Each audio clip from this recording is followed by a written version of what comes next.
నమస్తే, నా పేరు రాజేష్ నాయక్, ఉస్మానియా యూనివర్సిటీ బీఆర్ఎస్ రాష్ట్ర కార్యదర్శి. ఈరోజు ఎన్ఎస్వై కాంగ్రెస్కి సంబంధించిన విద్యార్థి విభాగ రాష్ట్ర అధ్యక్షుడిగా ఎడవల్లి వెంకటస్వామి అనే అతను ప్రమాణ స్వీకారం ఉన్నారు. అసలు ఈ ఎడవల్లి వెంకటస్వామి యొక్క మూలాలు గమనిస్తే ఇతను తెలంగాణ సంబంధించినవాడు కాదు. ఇతను మొత్తం ఆంధ్రకు సంబంధించిన విద్యార్థి నాయకుడు. అతని యొక్క హౌస్ నెంబర్ ఆంధ్రలో అతని యొక్క హౌస్ నెంబర్ 1-197 చిన్న కొత్తపల్లి మండలము, అదేవిధంగా బాపట్ల నియోజకవర్గం, ఆంధ్రప్రదేశ్కి సంబంధించిన వ్యక్తి. ఇతనికి ఎన్ఎస్యుఐకి సంబంధం ఏంది? ఇతనికి తెలంగాణ రాష్ట్రానికి సంబంధం ఏంది? అసలు ఇతను ఎవరు?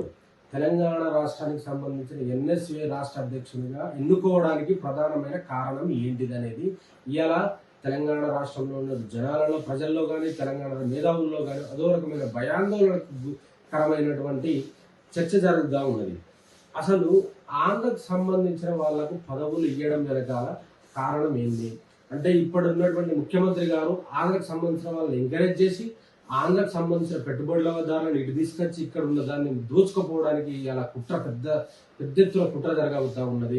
అదేవిధంగా అసలు తెలంగాణ రాష్ట్రం మీద ఈ ముఖ్యమంత్రికి ఎటువంటి ప్రేమ, వాత్సల్యం, కరుణ ఉన్నట్టు కనపడతా లేదు. మొన్న రాజ్యసభ సీటును కూడా పక్క రాష్ట్రకు సంబంధించిన వ్యక్తి కేటాయించడం వెనకాల కూడా పెద్ద ఎత్తున కుట్ర దాగి ఉన్నదని మాకు అనుమానాలు కలుగుతా ఉన్నాయి. తెలంగాణ రాష్ట్రంలో ఉన్నటువంటి కాంగ్రెస్ పార్టీలో పనిచేసినటువంటి యువకులు ఉన్నారు, విద్యార్థులు ఉన్నారు, మేధావులు ఉన్నారు.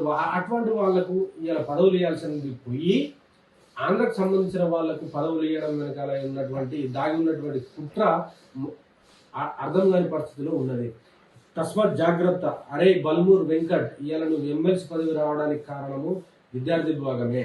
ఇవాళ నువ్వు ప్రభుత్వంలో కీలక బాధ్యతగా ఉన్నావంటే విద్యార్థి విభాగమే.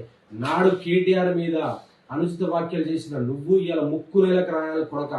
ఎందుకు చెప్తున్నావు అంటే, బల్మూర్ వెంకట్ అనే అతను కేటీఆర్ గారి మీద పదే కేటీఆర్ 2 సంవత్సరాలు ఆంధ్రలో చదువుకున్నాడు, అతనికి సంబంధించిన మూలాలు ఆంధ్రలో ఉన్నాయని మాట్లాడిన ఈ దొంగ ఇవాళ ఎన్ఎస్యుఐ ప్రెసిడెంట్ అనేది ఎట్లా ఆంధ్రకు సంబంధించిన విద్యార్థులకు ఇస్తారండి? కాబట్టి దీని యొక్క వెనుకాల పెద్ద ఎత్తున కుట్ర దాగి ఉన్నది. ఈ తెలంగాణ రాష్ట్రంలో ఉన్నటువంటి మేధావి వర్గం, విద్యార్థులు, యువకులు ఏకమై ఇలాంటి రేపటి రోజున చాలా దాడులు జరగబోతున్నాయి తెలంగాణ మీద. తస్మాత్ మనం ముందే జాగ్రత్త పడాలి. కాంగ్రెస్ లో ఉన్నటువంటి నాయకులు, కాంగ్రెస్ లో ఉన్నటువంటి పనిచేసినటువంటి కాంగ్రెస్ నిజాయితీ పరుల నాయకులు మీరు జాగృతం కావాలి. ఇలాంటి దొంగలకు పదవులు వస్తున్నాయనంటే మీరు జాగృతమయ్యి అధిష్టానం మీద కొట్లాడేది మీరు కార్యాచరణ రూపొందించాలి. దయచేసి చెప్తున్నా, ఇప్పటికైనా మానుకోండి. ఆంధ్ర ప్రాంత ప్రజలకు కానీ, ఆంధ్ర పెత్తందారులకు కానీ ఇక్కడ పదవులు ఇస్తే మేము సహించబోము. తెలంగాణ రాష్ట్రానికి సంబంధించిన వాళ్ళకే పదవులు రావాలి. ఇవాళ మీరు కేటీఆర్ గురించి మాట్లాడిన దొంగలకు ఒకటే హెచ్చరిస్తా ఉన్నాము. మీరు ఇవాళ పకడ్బందీ ఆధారాలు ఉన్నాయండి మా దగ్గర. ఇతను ఎలక్షన్ కమిషన్ ఆఫ్ ఇండియాలో ఇతను ఓటు హక్కు కూడా ఆంధ్రలో ఉన్నది. ఇతనికి ఆంధ్రలో ఉన్న ఓటు హక్కు ఎట్లిస్తారు అనేది ఒక రకమైన ప్రశ్న. కాబట్టి రేపటి రోజున మీరు పదవులు ఈ ఎన్ఎస్ఏ ప్రెసిడెంట్గా ఈ వెంకటస్వామిని తీసేసి ఎవరికైనా ఇవ్వండి, కానీ తెలంగాణ రాష్ట్రానికి సంబంధించిన, తెలంగాణ రాష్ట్రంలో చదువుకున్న, తెలంగాణ రాష్ట్రం కోసం పోరాడిన, తెలంగాణ రాష్ట్రంలో ఉద్యమంలో ఉన్నటువంటి విద్యార్థి నాయకులకే ఇవ్వాలి. ఇలాంటి ఆంధ్ర నాయకులకు ఇస్తే మాత్రము మేము సహించబోము. మేము మీకు అల్టిమేట్ జారీ చేస్తా ఉన్నాము. జై తెలంగాణ.